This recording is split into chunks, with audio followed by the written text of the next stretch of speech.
Para su sorpresa, Apo la ayudó, pero eso solo provocó que el hada se tambaleara hacia adelante y cayera encima de su jefe. Acabas de prometer que no volverás a ser torpe. Ser torpe escapaba del control del hada y nadie quería pasar vergüenza delante de la persona que los ponía tan nerviosos. Sentía que estaba perdiendo el control de sí misma.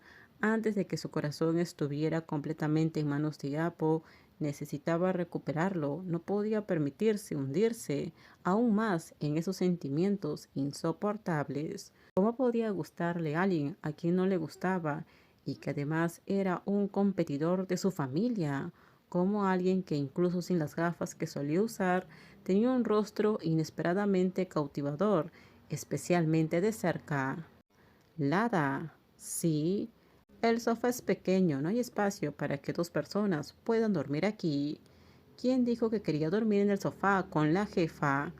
Esa insinuación dejó a Lada completamente sin palabras. Fue como si a los ojos de Apo se hubiera convertido de repente en una asistente provocadora. Sin pensarlo, se levantó rápidamente y puso distancia entre ellas, escapando de la cercanía que le hacía perder el control. Volvió al dormitorio, le dio la espalda a Apo, se cubrió con la manta hasta la barbilla y decidió que Apo nunca le vería la cara en ese momento, aunque la jefa no pudiera ver las cosas con claridad. Jefa, ¿estás segura de que no quiere ir al hospital? Sé lo que siento y no es tan grave, Piprín. Es mi culpa que te haya sorprendido la lluvia y te hayas enfermado. No es tu culpa, estoy solo agotada, no tiene nada que ver con la lluvia de anoche.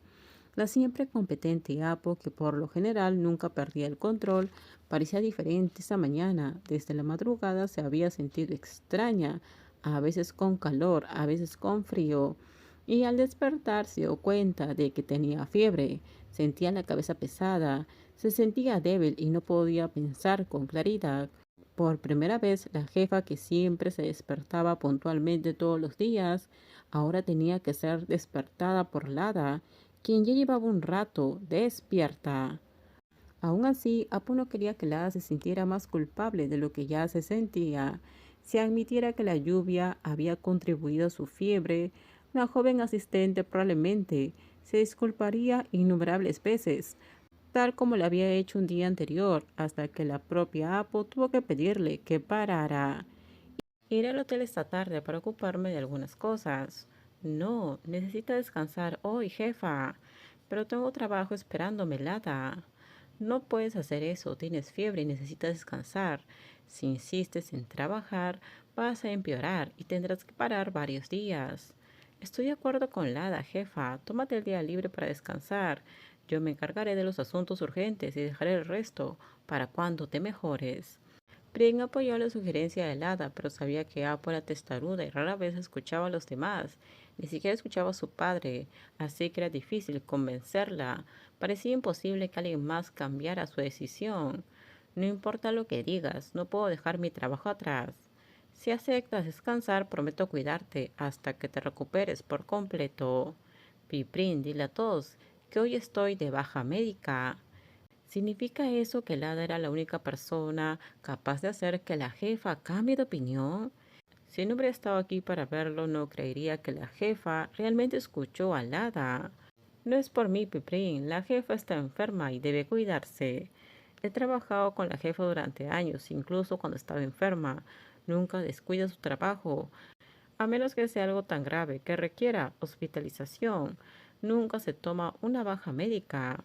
Lado sonrió sin saber cómo responderle a Pring, tras ofrecerse a cuidar a la jefa enferma, sobre todo porque en parte ella se sentía responsable. Apo simplemente decidió no culparla.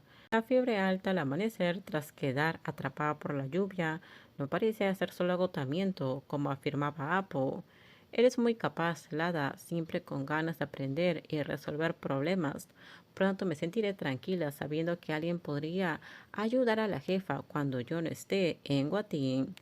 Pipri, ¿estás pensando en irte? Hablo del futuro, quizás dentro de 2 o 3 años. Mi novio y yo lo hemos estado hablando, y si nos casamos, quiero tener hijos, quizás dos. En ese caso, me convertiría en ama de casa a tiempo completo. El trabajo de asistente de la jefa es muy exigente y me temo que no podré compaginarlo todo si tengo una familia. No creo que la jefa quiera que te vayas. Para entonces serás aún más competente que yo. Me sentiré tranquila si tomas el control. Lada no sabía qué decir sobre un futuro tan lejano, ni siquiera estaba segura de si para entonces seguiría al lado de Apo o si se habrían separado por alguna razón. Pensar ello le inquietaba, así que decidió centrarse en el presente. Recientemente el grupo también inició un proyecto de la industria alimentaria, ¿cierto? ¿Qué quieres decir con eso? El hotel de la competencia, siempre copiando las ideas de Guatín. Oh, mencionaste algo así antes, Piprín. Exactamente, los principales competidores de Guatín son dos o tres, pero Guachara es especialmente irrespetuoso. Cuando terminamos, déjenme sus comentarios ustedes qué opinan sobre este spoiler. Por favor, si gustó el video, dale me gusta, suscríbanse. Bye bye.